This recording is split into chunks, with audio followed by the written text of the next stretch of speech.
are काय पवित्र नुह तेणु आ काम ना थाई ये भूल करुच्ची जदि सत्कर्म करिवो ताके कहबा ब्राह्मण आ ब्रह्म नीति से जानिछि आ गोटे होछि ज्ञान नेत्र कौन आमको घरे अभाव पड़िला आम जाई नना मो घरे अभाव पड़िला कौन है रे ना गाईटे मरीगला पांजी देखिले बापा चारि पादे प्राप्त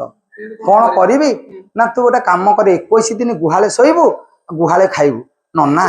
21 दिन रही पार भलरे पाठ देखुन 100 टंका पकईदेला 100 टंका देखी आउ थे उठेला शुणु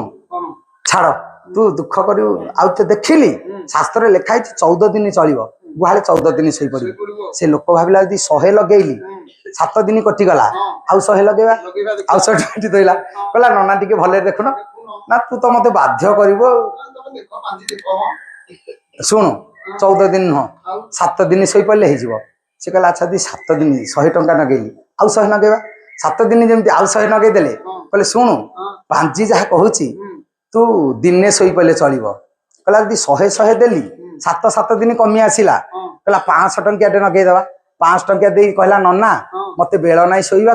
500 टंका नियो तेमे टिके गुहाले शई पड़ पापर बाप किए पापर बाप हूँ लोभ मनीष को केते तलू नहीं गला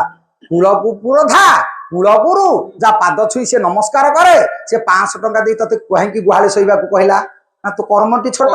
तू जदि से दिन कही था 100 छाड़ी 1000 देले शुणु मत तू मो दुआर को आसबुनि तू जा तू मो दुआरे बसिले मोर पाप हम सी आउ पचारि था आगू तो 100 टंका नेलु पापर बाप किए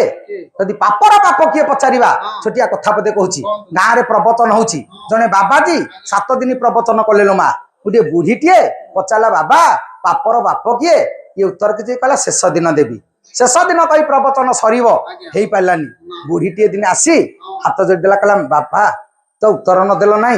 आगे मो घरे आसुना मो द्वार छिड़ा पड़ ये जानी सी बेश्या बुढ़ी हो सारा कहले या देह अपवित्र या द्वार को जी कौन मो पिंड मारा हम कहले मुझे द्वार को चारिड़े चाहिए गाँ लोक कहते गोटे भूल लोक बाबा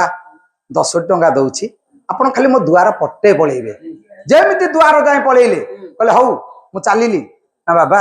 20 टंका दौची टे ये द्वारे छिड़ा हो पड़े 20 टंका जमी पहला पाहाच उठिला 20 टंका पाई पाहाच उठिला 50 टंका देला 50 टंका देदेला भितर को आसुना 50 टंका जमी वाला भितर गला कहला राति अधा तो कहीं देखुना भितर जा चौकी बसिला सेठी ये बुढ़ी कहला आज्ञा मो जीवन में गोटे संकल्प करी खाली गोटे अंगुरटी आपण पाटिकी दे था कहले तू भल पैसा दे दे तो द्वारे छिड़ा हवा कथा नु जाएलु ना ये 100